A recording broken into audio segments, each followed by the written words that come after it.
எதற்காக இந்த சாதி வாரியாக கணக்கெடுப்பை எடுக்கணும்?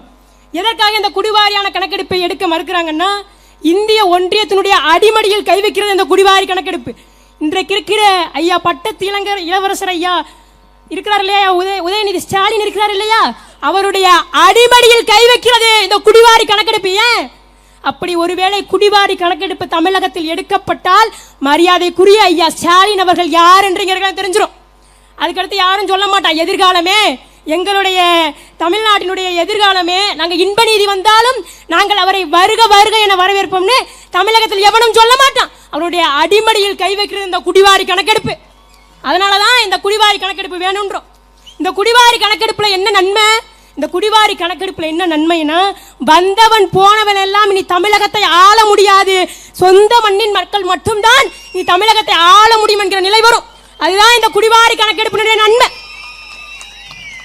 இந்த குடிவாரி கணக்கெடுப்பு என்பது இன்றைக்கு கேள்வி வைக்கிறாங்க. 1981 1931 சுதந்திரத்துக்கு முற்பட்ட இந்தியாவில் குடிவாரி கணக்கெடுப்பும் மக்கள் கணக்கெடுப்பில் சேர்க்கப்பட்டது.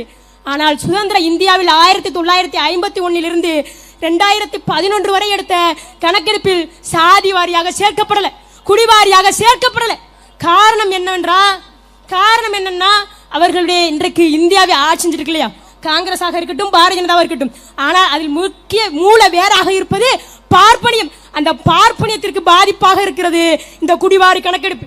ஒருவேளை குடிவாரி கணக்கெடுப்பு எடுத்துட்டா இன்னைக்கு சொல்றான்ல, இஸ்லாமியர்கள் தீவிரவாதிகள், இஸ்லாமியர்கள் சிறுபான்மையினர்கள் என்று சொல்றான்ல, அவன் எல்லாம் தெரிஞ்சு போயிடும். அவன் இஸ்லாமியர்களை விட, அவன் இந்த மண்ணில் இஸ்லாமியர்களை விட ஆக சிறந்த சிறுபான்மையினர் இங்க இருக்கக்கூடிய ஐயா காரைக்குடியில் இருக்கிற ஐயா ஹச்ராஜா என்பது உலகத்துக்கே தெரிஞ்சு போயிடும்.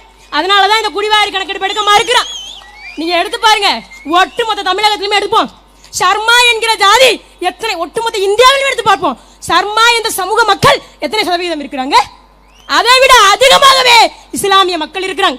ஆனால் நாம் தமிழர் கட்சி நாங்கள் ஒரு பேர் அறிவிப்பை இந்த மண்டலம் செய்கிறோம். நாம் தமிழர் கட்சி நாங்கள் தமிழகத்தில் வாழுகிற இஸ்லாமியர்களை ஒருபோதும் இந்த மண்ணினுடைய சிறுபான்மையின மக்களாக நாங்கள் பார்க்கவில்லை. மாறாக தமிழ்நாட்டினுடைய பெரும்பான்மையின மக்களாக நாம் தமிழர் கட்சி இஸ்லாமியர்களை பேரறிவிப்பு செய்து, ஏன்னா இந்த மண்ணினுடைய மகன், இந்த மண்ணினுடைய மகன் நாங்கள், இந்த மண்ணினுடைய மக்கள் நாங்கள், இந்த மண்ணினுடைய இந்த தேசத்தினுடைய விடுதலைக்காக உரிமைக்காக கண்ணீரும் செந்நீரும் சிந்தியவர்கள் எங்களுடைய முன்னோர்கள். ஆனால் நாங்கள் சிறுபான்மையினர் இந்த மண்ணிற்கும் இந்த மண்ணினுடைய உரிமைக்கும் துளியும் சம்பந்தம் இல்லாத ஹச்ராஜா இந்த மண்ணில் பெரும்பான்மையினரா? காரைக்குடியில் ஒத்த வீடு இருக்கு ஹச்ராஜாக்கு, அதை தாண்டி வேற என்ன இருக்கு ஹச்ராஜாக்கு?